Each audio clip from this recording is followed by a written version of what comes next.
Hello everyone, LRon here with part 5 of my Destiny 2 free trial run. So I guess I should probably go into detail about how I thought that there was a weird DRM free exploit going on. Basically what happened was I was helping a friend with some computer trouble. Someone who actually recently bought the game during the Humble sale. So they got it for like $12 a month or so ago.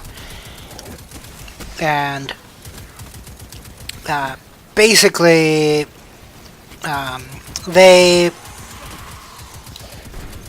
they weren't around anymore once I was done with what needed to be done, and decided to kill time and do a couple rounds of Heroes of the Storm, which this person also had installed. So I basically switched to my Battle.net account so that I can get progress for myself. And in the process of doing so, I noticed that Destiny 2 had a play button instead of a purchase button, even though I had my account set up.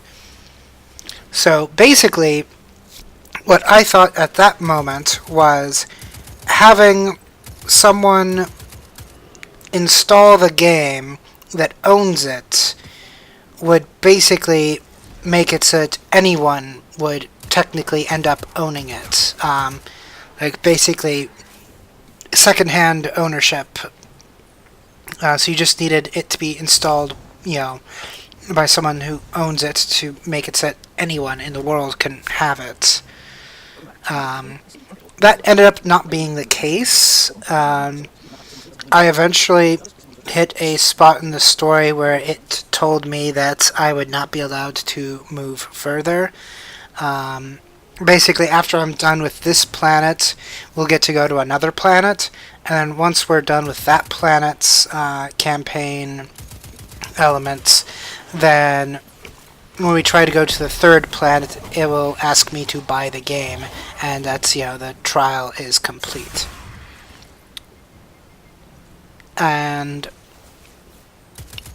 so then I later did some research and found out that this game was supposed to have a free trial, and I didn't, stumble upon a weird loophole.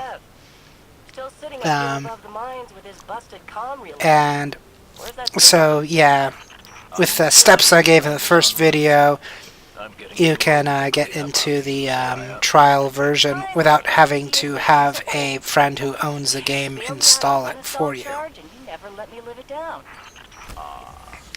But in any case, that is the story there. So if it wasn't a trial, if it was, the full game provided, then I was planning to whistle blow it, but I was going to just blaze through the blaze through the campaign while recording. That way I would at least have this fodder, because I don't know if they would basically give a key after closing the loophole,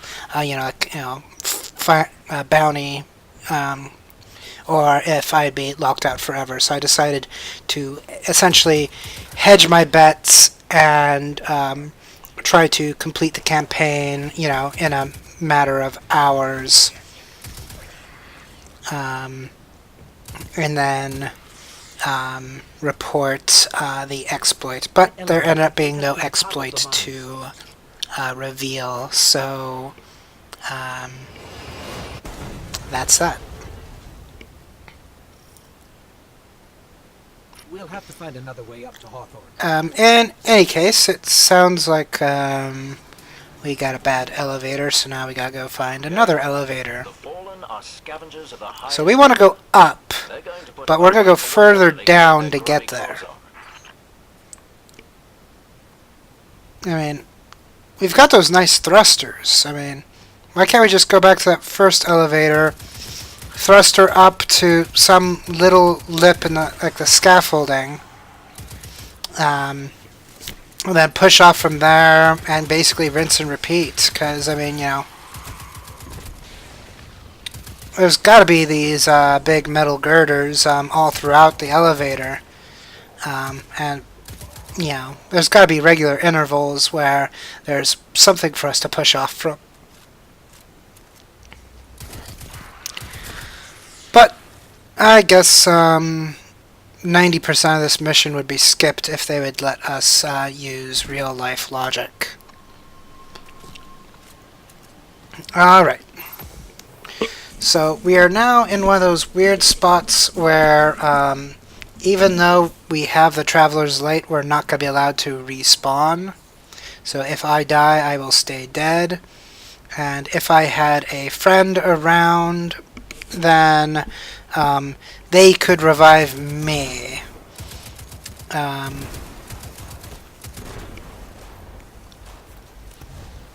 apparently I could also revive myself after a 30-second knockout period instead of 6 seconds. If I had an ally that was alive in the vicinity.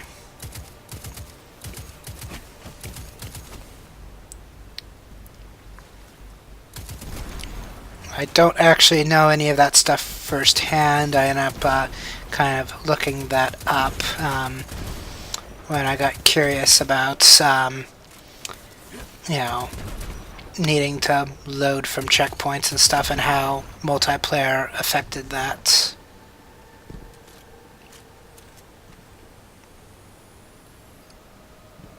Alright.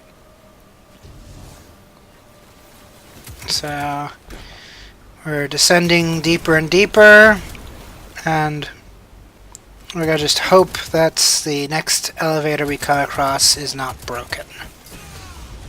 Yep. Gotta get that healing rift. Alright, so that was pretty nice. Like, we took a situation where I was probably gonna die if I didn't do it, and saved my life doing it.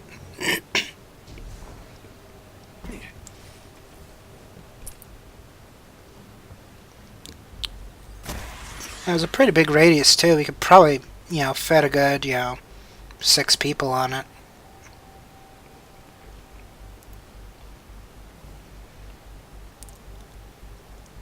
Alright.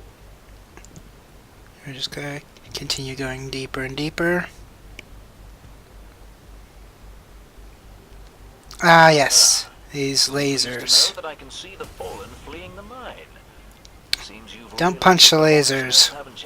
And more importantly, don't step in them either. Alright, I tossed a grenade but missed the first stuff. So I'm just gonna kind of parkour my way around it. Because I got enough of them. To the point where I can navigate around. I don't feel like wasting ammo or waiting for the grenade to come back. So, parkour for the win. Alright. We found an elevator. Oh, we found an elevator. Good. Almost as good as Lewis. Alright. Well, it hasn't instantly fallen on us, so that's a good sign. Power must be out. And we Alright. So, now, looks like we're gonna have to defend this elevator for a period of time before it'll let us go in. Sounds like a pretty standard video game tactic. And we are approaching the end of this video. So, I look forward to seeing you again in the next video, and I will see you then.